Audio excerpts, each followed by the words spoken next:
their minds focused on the immediate pleasures of their victory rather than the ominous clouds gathering on the battlefield of justice. News of Reginald's atrocities had reached the ears of the Muslim ruler, Salah ad-Din, who was consumed by righteous anger. With an army that mirrored the vastness of the desert sky, Salah ad-Din descended upon Reginald's position, determined to make him pay for his crimes. The stage was set for a clash of iron and faith, where the scales of justice hung precariously in the balance.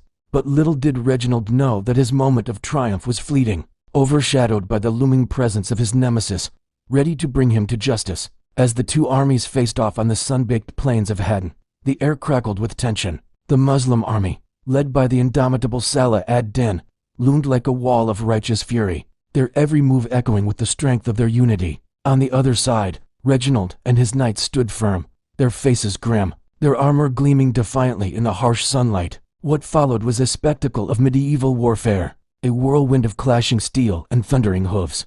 The Muslim archers unleashed a volley of arrows, each one singing a song of vengeance, while the Crusaders, with shields raised high, formed a bulwark against the onslaught. But as the battle raged, the tides turned. Saladin, a master strategist, exploited every advantage, maneuvering his forces with the precision of a seasoned general. And as the sun climbed higher in the sky, casting long shadows on the battlefield, the Crusaders began to falter. Their numbers dwindled, their energy sapped by the relentless heat of the desert.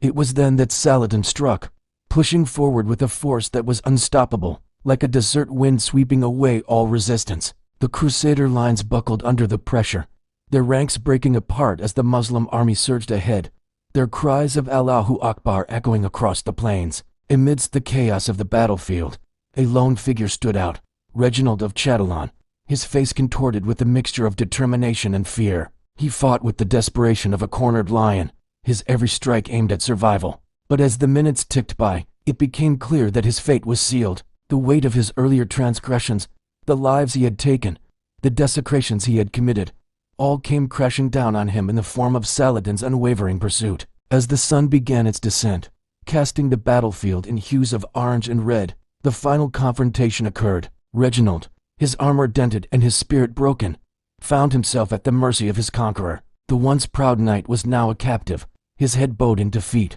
awaiting his punishment. In the aftermath of the battle, as the echoes of the clashing swords faded into the stillness of the evening, the true extent of the defeat became clear.